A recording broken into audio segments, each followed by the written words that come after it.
مساء الخير على حضراتكم يا جماعة، تحياتي ليكم وفيديو جديد وحلقة جديدة من أخبار وكواليس الكرة المصرية، وفيديو بعنوان مباراة نادي الزمالك اليوم والمستوى الرائع اللي قدمه نادي الزمالك والحالة التحكيمية اللي عليها جدل كبير وتحت منها مليون خط على الفجر التحكيمي اللي حصل في مباراة الاتحاد والداخلية.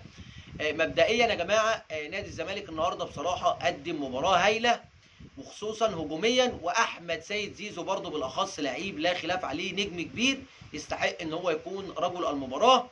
ولكن جماهير نادي الزمالك النهارده كنا شايفين كلنا في المدرجات، وده التاثير السلبي اللي حصل من اداره نادي الزمالك. ويعني جماهير الزمالك اقفل الصفحه وخليك في غيره وادعم الكيان عادي.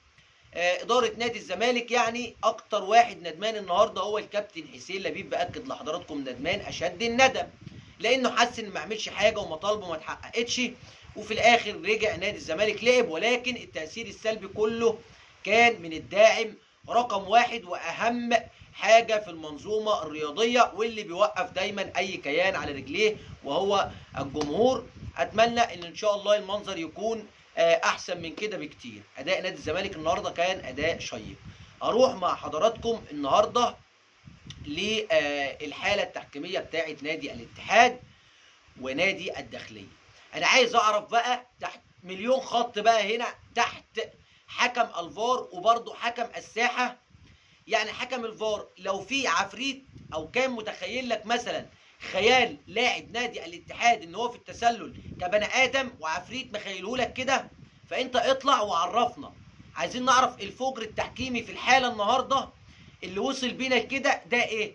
اتمنى اتحاد الكوره خلاص، منظومه التحكيم يا جماعه قربت تكرهنا في الكره المصريه، وهنبطل نسمع كوره بسبب التحكيم المصري. بصراحه احنا بنقول اللي لينا واللي علينا.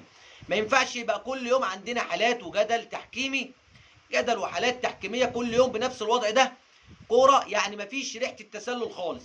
اللاعب بتاع نادي الاتحاد ومدافع نادي الداخليه بينهم مسافه كبيره، مفيش بقى غير ان الحكم يكون حسب التسلل على الخيال. انا يمكن اول واحد من الناس نزلت منشور يعني سايب برضو الاراء لحضراتكم النهارده. يعني احنا عندنا فجر تحكيمي يا جماعه، المنظومه بالطريقه دي بتكرهنا في الكوره، وكل يوم عندنا جدل تحكيمي. استنونا في فيديو جديد وحلقه جديده من اخبار وكواليس الكره المصريه والنادي الاهلي اولا. والسلام عليكم ورحمه الله وبركاته.